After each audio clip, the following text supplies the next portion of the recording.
नमस्कार, मैं अरुण आपका स्वागत करता हूं रफ्तार भारत में। मथुरा जिला वृंदावन के जहांगीरपुर में माता लक्ष्मी जी का बैलवन मेला आज लगा हुआ है। आइए जानते हैं पूरी रिपोर्ट कपिल शर्मा के साथ। नमस्कार, मैं कपिल रफ्तार भारत में आपका हार्दिक स्वागत करता हूं। आज हम पहुंचे हैं वृंदावन के बेलवन नामक गांव में, जहां की माता लक्ष्मी जी का मंदिर निवास स्थान है, जहाँ की प्रत्येक वर्ष की पुरानी परंपरा के अनुसार यहाँ एक भव्य तरीके से बेलवन मेला का आयोजन किया जाता है और जहाँ की बाहर से दूर दराज देशों से बड़ी श्रद्धालु बड़ी भीड़ भाड़ के तौर पर यहाँ पर आके माता लक्ष्मी जी के दर्शन करते हैं। आइए हम जानते हैं इस मंदिर के महाराज जी द्वारा कि यहाँ का बारे में थोड़ी बहुत जानकारियाँ। महाराज जी प्रणाम। यहाँ जो बेलवन का मेला लगता है और तो यहाँ पे मतलब पहले की तरह जो खिचड़ी का प्रसाद का आयोजन होता था, अब देखने में लग रहा है कि बिल्कुल भी नहीं हो पा रहा है। उसके बारे में आप कुछ बताइए।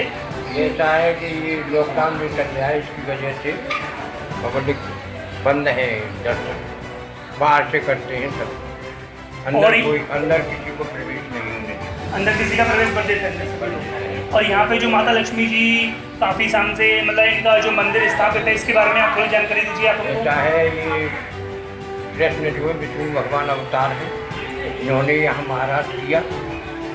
लक्ष्मी जी को पता चल गया कि महाराज हो रहा है, तो वो वहाँ से चल दी और यहाँ आ गई। गोपियों ने इनको, महाराज तो वृंदावन तो बहुत बड़ी चीज़ है, इनको जमुना पार भी नहीं होने दिया।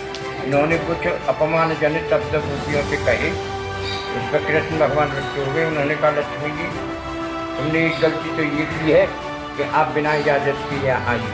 दूसरी गलती ये की है कि आप जो हैं, इन गोपियों ने मेरी कई हजार वर्ष तपस्या की है, जब मैंने इनको दर्शन दिए और जब मैंने महाराज दिखाया है, और आपने इनको उल्टे सीधे शब्द सुनाए। अगर आपको महाराज देखना है तो इन दोनों गलतियों का निवारण करना पड़ेगा, क्षमा मांगनी पड़ेगी। महाराज वो कहते कि बेलवन जाइए, तपस्या कीजिए। मैं कल का बता लेकर आऊँगा, जब आपको महाराज दिखाऊँगा। माँ अब भी तपस्या पर बैठी हुई हैं और यहाँ जब आ गई तो इनको लगा भय। भगवान घट जानने वाले हैं, भगवान ने जान लिया कि लक्ष्मी जी को डर लग रहा है, तो बच्चा रूप में आ गया।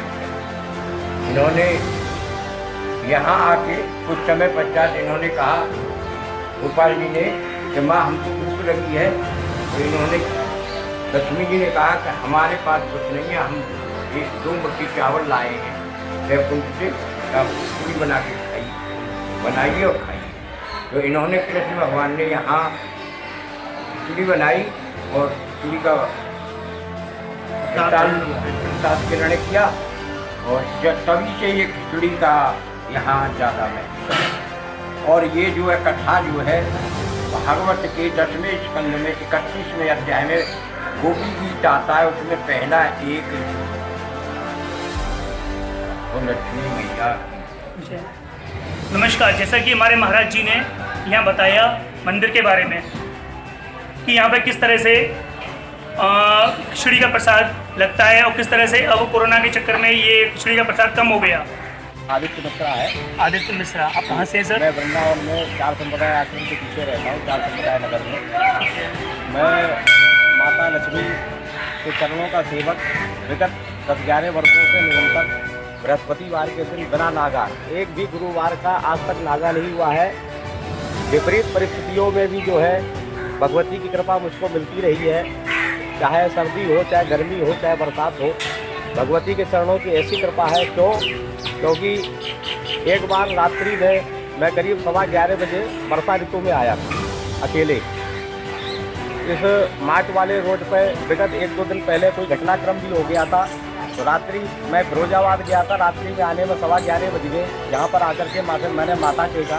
पुजारी जी महाराज ने जब मुझे देखा, बोले कि बेटा इतनी रात्रि में क्यों आए हो? मैंने कि मैया के बिना हाजिरी बिना लगाए जिस प्रकार बालक स्कूल में उपस्थिति दर्ज करा करके प्रसन्न हो जाता है, उसी प्रकार माता के चरणों में हाजिरी लगा करके मुझे अति प्रसन्नता होती है। लेकिन वो घटनाक्रम मेरे दिमाग में था। पुजारी जी ने मुझको रोका भी, लेकिन माता की ऐसी कृपा हुई कि जब मैं यहाँ से डरते हुए निकला, तो जब मोटरसाइकिल पर मैं बैठा तो मुझे ऐसा महसूस हुआ कि मेरी मोटरसाइकिल पर पीछे कोई बैठा हुआ। मुझे और भय लगा। मैं बिना पीछे मुड़े सीधे जब चलता चला गया तो वृंदावन में यमुना पुल के पहले ऐसा महसूस हुआ कि जब मोटरसाइकिल पर डबल कोई बैठता है तो डबल का एहसास होता है, सिंगल चलती है सिंगल का एहसास होता है। जी बिल्कुल जब सही मुझे ऐसा एहसास हुआ कि मेरी मोटरसाइकिल से यमुना पुल के पहले, यमुना जी से पहले कोई उतरा है, मोटरसाइकिल हल्की महसूस हुई। बरसात हो रही थी, घर पर गया, अपना स्नान वगैरह करके कपड़े बदले, भोजन प्रसादी पा करके मैया की खिचड़ी, गुरुवार को मैं 11 वर्षों में गुरुवार की खिचड़ी प्रसाद पाता हूँ। घर पर जाके सो गया। रात्रि में करीब 1:30-2 बजे के लगभग मुझको स्वप्न हुआ, लाल वस्त्रों में लाल चुनरी ओढ़े हुए मेरी मैया जो है, मुझे ऐसा महसूस हुआ तो एकदम मैं भगभगा करके जगा। तो उसके बाद मुझे अपराध बोध महसूस हुआ। मैंने कि माँ, जब तक ये शरीर, जब तक इस तन में प्राण रहेंगे तब तक आपके चरणों में गुरुवार, चाहे कितने गुरुवार निकल जाए, जब तक भारतवर्ष में शरीर विद्यमान रहेगा आपके चरणों में मैं माता गुरुवार को टेकता रहूँगा। कि मेरी अज्ञानता के कारण आपको इतना कष्ट करना पड़ा कि आप मुझे स्वयं छोड़ने के लिए आई। यमुना पुल के पहले क्यों उतरी? क्योंकि माता यमुना के वृंदावन की सीमा में माता का प्रवेश रात के समय में जब लक्ष्मी जी से आपस में इनका वो हुआ था तो तपस्या में लीन है। भागवत के 10वें स्कंद में उत्तरार्ध में वर्णन आया है। माता यहाँ तपस्या कर रही हैं और यहाँ ऐसी मान्यता है कि गुरुवार के दिन जो भी व्यक्ति दर्शन करता है, पूजा अर्चना करता है, भगवती को जो है खिचड़ी का भोग लगाता है, कि खिचड़ी का प्रसाद बना करके स्वयं लड्डू गोपाल के रूप में हमारे भगवान श्री कृष्ण विराजमान है बालक के रूप में, उनको स्वयं माता ने खिचड़ी का भोग लगाया था। अक्षत पुण्यम महत पुण्यम, अक्षत का प्रसाद लगा करके खिचड़ी का भोग लगाने वाला जो है, यह जन्म क्या उसके सैकड़ों जन्म सुधर जाते हैं। कभी भी उसको धन धान की कमी नहीं होती है, निरोगी रहता है, स्वस्थ रहता है, सभी प्रकार से आनंद की प्राप्ति करता है। इसलिए आपके चैनल के माध्यम से मेरी सभी भक्तों से प्रार्थना है कि इस सिद्ध स्थली में, वृंदावन में कुछ ही सिद्ध स्थल अभी भी प्राचीनता को लेकर के वैभव को बचे हुए, यमुना के तट पर हमारी मैया का मंदिर जो प्राचीनता स्वरूप में विराजमान है, दिव्य सेवा पूजा होती है। और यहाँ पर आकर के जो है पूस महीने में 1 महीने का जो ये मेला लगता है, 4 गुरुवार या 5 गुरुवार कभी कभी पड़ते हैं। इसमें खिचड़ी का लंगर प्रसाद सब भक्त दूर दूर नाना प्रकार से आते हैं। इस प्रकार से माता का जो है मुझे चमत्कारिक एहसास हुआ और मैं माता के चरणों में शीश नवाते हुए कहता हूँ कि बोलिए लक्ष्मी मैया की जय। नमस्कार। जैसा कि हमने देखा कि हमारे यहाँ पर बेलम मंदिर में माता लक्ष्मी जी के दर्शन करने के लिए दर्शनार्थी 11 वर्षों से लगातार माता लक्ष्मी जी के दर्शन कर रहे हैं। और जब भी दर्शन करने के लिए आते हैं बृहस्पतिवार को अपनी पूरी श्रद्धा के साथ आते हैं और यहाँ पर उन्होंने हर परिस्थिति का सामना करते हुए माता लक्ष्मी जी के दर्शन करना नहीं छोड़ा।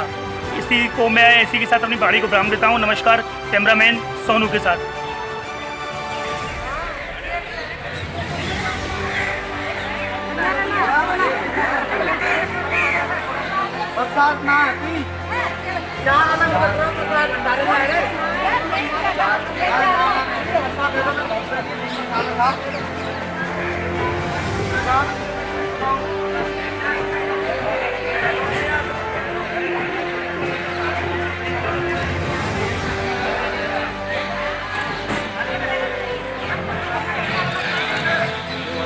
नई अपडेट्स न्यूज जानने के लिए बने रहिए रफ्तार भारत के साथ। लाइक, सब्सक्राइब और शेयर करना ना भूलें।